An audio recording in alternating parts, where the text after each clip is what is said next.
Funding for NotAVampyre is provided by viewers like you. Find perks and tiers at patreon.com/NotAVampyre.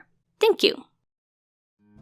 Degrassi's YouTube channel released a top 10 best couples in Degrassi list, and I hate it! Not only does the voiceover sound and speak like a WatchMojo clone, and its criteria for what makes a best couple is blindingly opaque, but it seems to not really get the show or its characters. To be honest, it sounded like something the writers of Riverdale or 13 Reasons Why would create, focusing entirely on juicy drama and TLC reality TV-esque superficiality over any depth the pairings had to them. I mean, why is Fiona kissing Declan in an attempt to drive Holly J away framed as an honest, incestual love triangle? Or why the hell are Craig and Ellie on this list to begin with? Not only weren't they a couple, but most of the time, Ellie was the only one with romantic feelings. Really, the inclusion of them and Emma and Spinner came off as trying to defend unpopular pairings and doing a shit job of it. I can make a case for Holly J and Declan, but their Fiona drama and how Declan supposedly changed Holly J even though her character growth was long in progress before him are not points I'd use in their favor.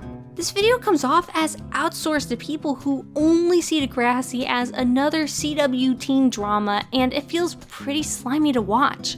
So let me, an amateur list maker who rejects the notion of top 10 lists, show them how it's done. As for what I'm considering in this list, it's 100% subjective. Basically, these are top 10 best couples to me in terms of how much I like watching them or enjoyed their story. Again, no guise of objectivity here, especially since I don't really desire to craft a more coherent ranking system like other ranked lists pretend to have. Number 10, Miles and Tristan. For a lot of these couples, I enjoy watching them because I'm just glad to see those involved in a healthy relationship. And that's true for Tristan and Miles. While they didn't start off well, they both grew to recognize the other's needs and learn how to love another. Hell, I just loved watching them figure out together how to work as a unit and not repeat the quick but toxic fling from the year before. It was cute to see them develop into two men whose love would overcome a coma and cheating and who would amicably break off their relationship. I wish they were endgame, but honestly, I wouldn't be shocked if they found each other again in the future. Number 9, Drew and Bianca. With these two, my favorite part about them is how they inspired each other to improve themselves. While it took Drew much longer than Bianca to grow as a person, they both came out of the relationship changed for the better. Bianca finding that she cared about her academic future, wanted to leave the gang and drug world, and stumbling upon someone she liked for more than sex. Drew learning how to have a healthy relationship with his mom, discovering school-related activities he could enjoy other than sports, and that there's more to girls than being temporary arm accessories. Even though they eventually grew in different directions, they'll always still have a special place in their hearts for one another. The impact they left on each other is too major to not leave a lasting impression.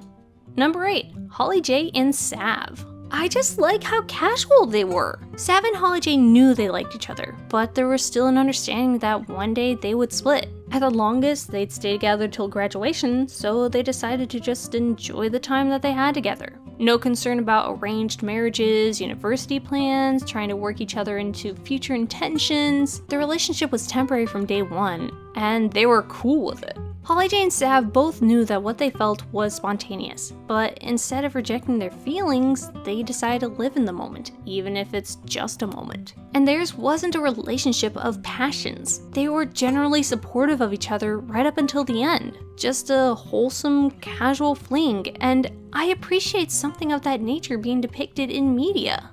Number 7, Tiny and Shay.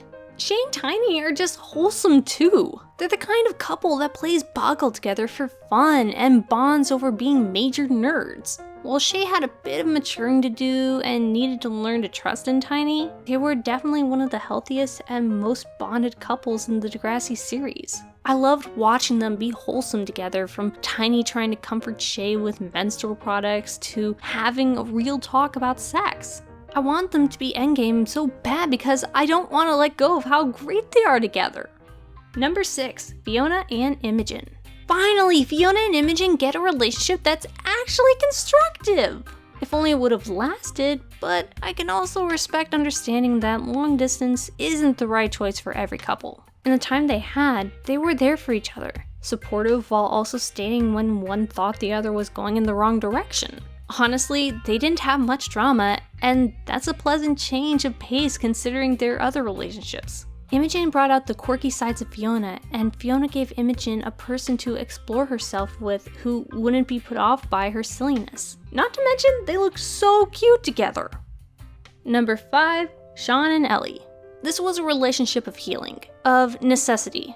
By the time they got together in season 3, each had baggage that they couldn't continue to carry on their own. Really, Shaun and Ellie needed someone as messed up as they were at the time with whom they could recover together. Not enable toxic behavior, but be supportive and a reason to improve. They were exactly what needed to happen at that time, to the point where I'm not surprised Shaun didn't return to Ellie in season 6. Like with Katie for Drew, Shaun eventually stopped being the person who needed someone like Ellie as his girlfriend and was in a healthy enough place to understand what he really wanted in love. It's unfortunate they didn't ride into the sunset together, even in the Degrassi minisode where Shaun does try to talk to Ellie when he came back to Toronto, but I'll always see them as a lovely what if. Number 4, Rasha and Zoe. I just love these two gay gals. A lot of it, admittedly, is because of how cute they are together and how totally aesthetic Rasha is, but I'm also just glad to see Zoe finally happy. After needing to learn how to love and value other people and then herself, Zoe finally is able to enjoy her life. This isn't something she could have had in earlier seasons, regardless of who she dated. It's the culmination of a long and harsh journey. This relationship just sparks so much joy in me. Number 3, Jenna and Connor. Like with Zoe, I'm just glad Jenna and Connor found some happiness after a rocky high school experience. For Jenna, she can express her inner nerd while being cherished by someone who cares about her well-being. And Connor finally has someone who doesn't see him as a freak and appreciates his straightforwardness. They're able to talk about things like being grossed out about sex. They're able to have a healthy companionship without Connor being suddenly fixed. We don't get to see it much in seasons 13 or 14, but in season 12, he's still learning how socializing works and that being with someone means sometimes needing to prioritize them over yourself. Jenna can finally have someone who won't bail on her or only appreciate her for her body. There wasn't much drama in their relationship, and I think it was a welcome change for the both of them. Though I would have loved to see them do more than play background couple to Allie and Dallas or Claire and Eli. Speaking of which, number 2, Dallas and Allie. I can't help it. I love people happy after journeys of character development. These two especially so because I saw them attempt being together at multiple points in their lives and at different stages of maturity. Especially Dallas. He is not the same man today as he was at the start of season 12. Like many others on this list, he learned to care about others and how he treats them, and grew enough to not only be a father to his son, but also choose Rocky over romance. He became someone worthy of Allie, someone who wouldn't make demands of her or leave when she tries to pursue her dreams. Sure, he continued to make mistakes, but no amount of character development will stop that. And Allie finally found someone who not only was unashamed and unintimidated by her brains, but also encouraged her love for science, who was willing to do all the high school milestones with her and wanted to support her in her endeavors, even if they weren't based in Canada. And number 1, Eli and Claire. I'm a sucker. I'm a biased sucker. Their actors have so much chemistry that watching them together is a boundless black hole for me. It's no surprise the writers kept putting them together. Like with Allie and Dallas, I like seeing them grow more and more every time they attempted romance. What started out as the definition of toxic became an epic high school romance that I hope continues beyond graduation. When they're together, they're so good. And to be honest, I grew up with them. They were my favorite in school, and I still carry that love today, even if I recognize they aren't near the healthiest couple on this list even. Many called them overdone and are sick of seeing their faces, but not me. Claire will always hold a special place in my heart. Did you like that?